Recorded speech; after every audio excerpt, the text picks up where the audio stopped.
Dunia sedang berduka. Kita baru saja kehilangan 5 orang yang pada awalnya ingin mempelajari sejarah dan juga sekaligus rekreasi ke dalam lautan untuk melihat kapal Titanic. Namun, ternyata naas tidak dapat ditolak. Kita bahas di Ensiklopedia Random.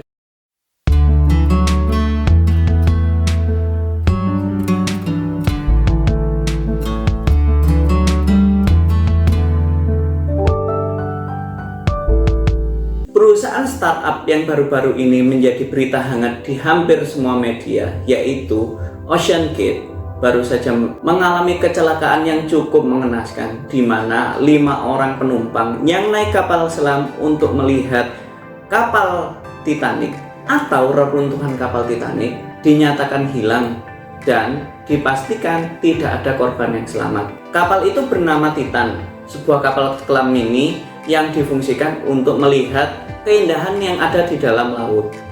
Namun, naas benar-benar nggak bisa ditolak. Kapal ini diperkirakan mengalami kebocoran dan meledak karena tidak mampu menahan tekanan dari kedalaman laut di mana bangkai kapal Titanic itu berada. 5 orang penumpang kapal selam Titan ini dipastikan meninggal, mulai dari CEO atau direktur utama dari startup OceanGate itu menjadi salah satunya, dan 4 penumpang lainnya merupakan para miliarder yang rela membayar mahal untuk sekedar melihat bangkai reruntuhan Titanic tersebut. Namun ini ternyata menjadi perjalanan terakhir mereka di dunia ini.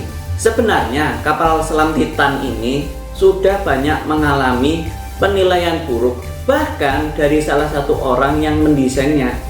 Salah satu desain kontraktornya yang dirahasiakan namanya sebenarnya sudah mengajukan keberatan kepada CEO dari OceanGate yang bertindak sebagai pilot dalam perjalanan ini. Orang yang mengajukan keberatan ini sebenarnya meragukan kemampuan kapal kecil Titan ini dalam menahan tekanan dalam laut pada kedalaman tersebut. Bila kita mencari tahu tentang tekanan yang ada di dalam laut, maka semakin dalam kita menyelam, maka tekanan laut yang akan dialami oleh benda yang menyelam tersebut akan semakin tinggi bergantung pada kedalaman di mana kita berada.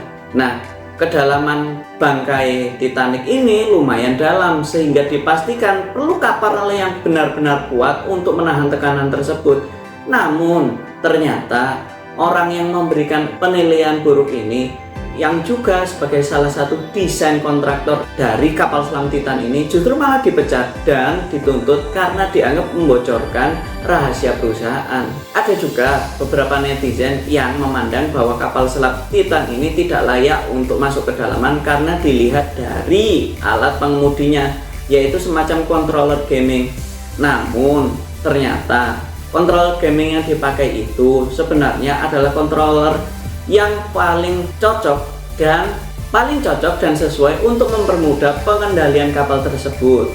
Hal ini ternyata dipilih langsung oleh sang direktur yang juga sebagai pilot pada waktu perjalanan dari Titan menuju Titanic kali ini. Semoga cerita dari kapal selam Titan yang diproduksi oleh OceanGate kali ini memberikan kita pelajaran bahwa kita harus siap menerima kritik karena tidak semua kritik itu menjatuhkan. Sekian konten kali ini, dan jangan lupa klik tombol like dan subscribe, juga tombol notifikasi untuk mendapatkan update terbaru dari Ensiklopedia Random.